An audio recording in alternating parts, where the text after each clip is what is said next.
terkait dengan Maqamah Mahmudah itu jauhnya kita dari masjid. Maka berdakwah agar orang-orang pada ke masjid itu sesungguhnya dakwah yang besar. Dakwah yang besar. Nah, Bapak Ibu sedaya,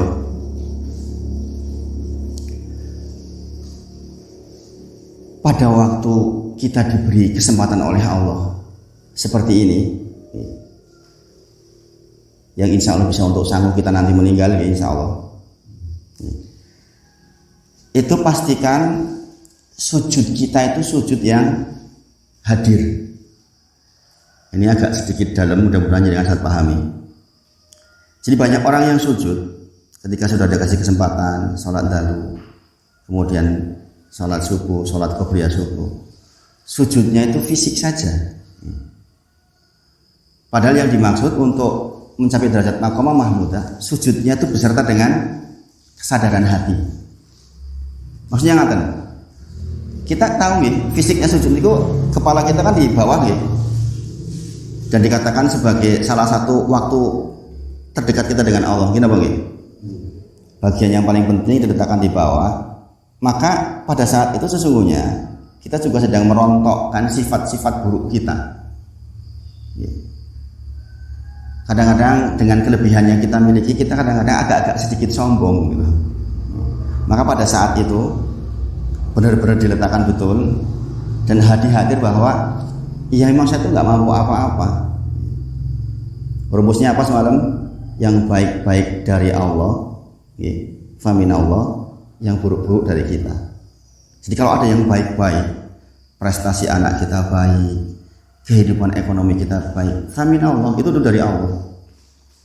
Jangan kita klaim karena pinter-pinternya kita. Nah ini waktu sujud ini, itu menjadi waktu terbaik untuk merontokkan itu, sifat-sifat itu, agar nanti seharian kita ditolong Allah. Zikirnya bagaimana?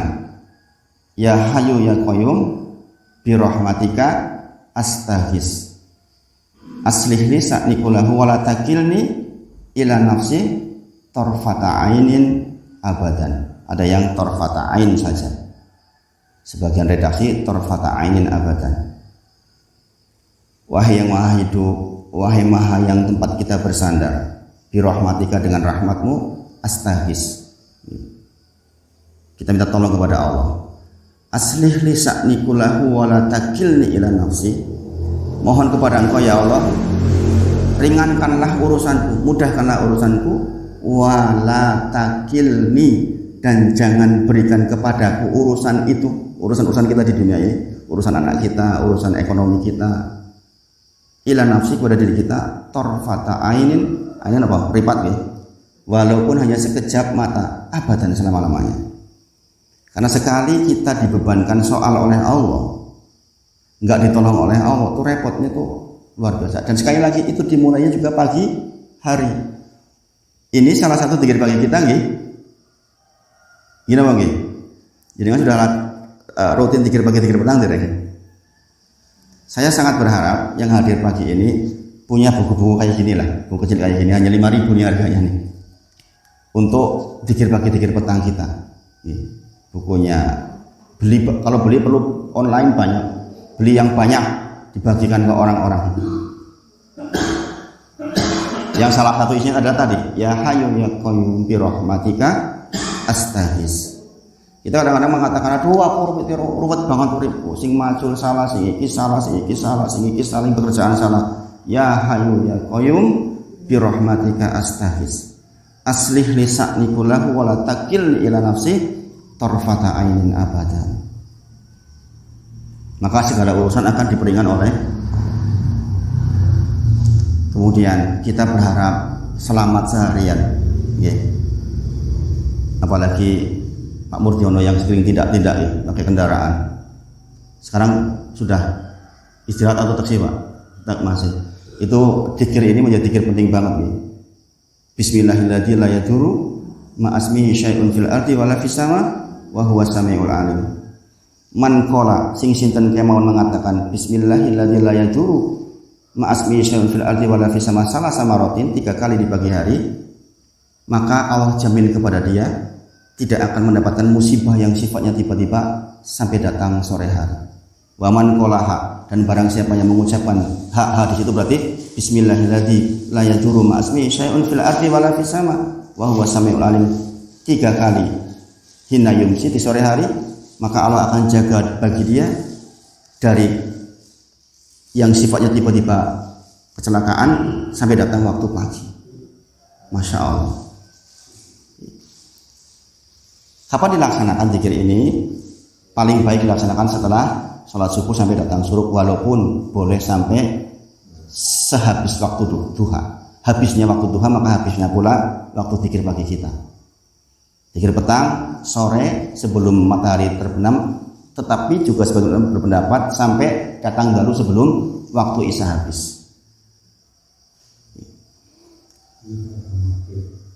Pada asar ngantos sampai waktu isya selesai. Kalau waktu isya selesai jam 11 berarti jam 11. Pagi pada subuh sampai waktu duha selesai. Duha selesai itu seperempat jam sebelum datang waktu duhur. Semakin pagi semakin baik. Jumlahnya ada berapa? Sekitar hampir 20-an zikir nih. Kalau pagi.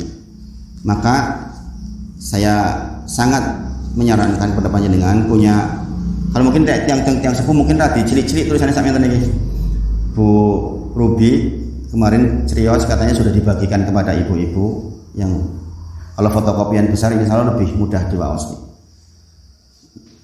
Diwaos saja, tidak harus dihafal nih, tidak harus dihafal karena kadang-kadang tiang sepuh kalau ngapal itu berat. Kemudian juga zikir bagi kita. Allahumma ini dikoleksi, bukan dibaca. Makanya harus ada panduan bersama-sama dulu. Zikir panduan bersama-sama pertama nggak apa-apa untuk melatih. Ketika nanti sudah bisa sendiri-sendiri, gitu. Kemudian juga zikir yang penting untuk jenengan di pagi hari adalah Allahumma ini as'alukal afa wal afiyah. Allahumma ini as'alukal afa wal afiyah fid dunya wal akhirah. Afwa itu permaafan, afiyah itu hampir seperti doa sapu jagat. Ini namanya afiyah itu kebahagiaan di dunia dan di akhirat. Kebahagiaan, kebaikan, kesempurnaan, kemuliaan itu afiyah. Maka ada kata-kata sehat wal afiyah, mendapatkan kesehatan dan afiyah. Sudah diserap dalam bahasa Indonesia. Nah, ini zikir-zikir yang jenengan mintakan di pagi hari. Sepindah malih karena kita tahu bahwa waktu kita tinggal sedikit. Sepindah malih saya katakan pada panjenengan, waktu kita itu tinggal sedikit. Yang muda 30 tahun, kita hitung kalau 65 tahun, 35 tahun lagi, nggak panjang. Napa malih yang sudah di atas 50, sudah maghrib. Sudah maghrib. Saya kadang-kadang ayo bangun pagi itu suka tiba-tiba menitikkan air mata sendiri. Kalau mendengar zikirnya Pak Girin, ini jadi cerita kebaikan nih. Pak Girin itu jam 2 sudah zikir La ilaha illallah gitu di kamar sampai pagi, nggak mandek-mandek gitu. Kalau ditanya kok zikir terus, lah ya perak gitu. Sudah dekat umur saya itu lah mau bagaimana. Suaranya itu membuat hati itu berbesmili saya. Karena suara namanya tiang sepuh kan suaranya sudah gitu nih. Jadi kalau kita la ilaha illallah masih tegas ya. Yang la ilaha illallah. Masya Allah. Maka kita gunakan sisa waktu kita, mudah-mudahan Allah berikan ziyadatan li fi kulli khair. Rasulullah berdoa kepada Allah, ya Allah, seandainya saya ditambah umur, maka ziyadatan li, ziyadah itu tambahan li, tambahan hanya untuk kebaikan dan kebaikan. Sehingga ketika dipanggil kita benar-benar dalam kondisi husnul khotimah. Nah, penutup untuk kajian pagi ini bahwa walaupun kita tahu kita sebentar lagi nggak akan lama nih, hanya 60, 65 tahun, 70. Tapi tentu saja kita berharap punya generasi yang solehah.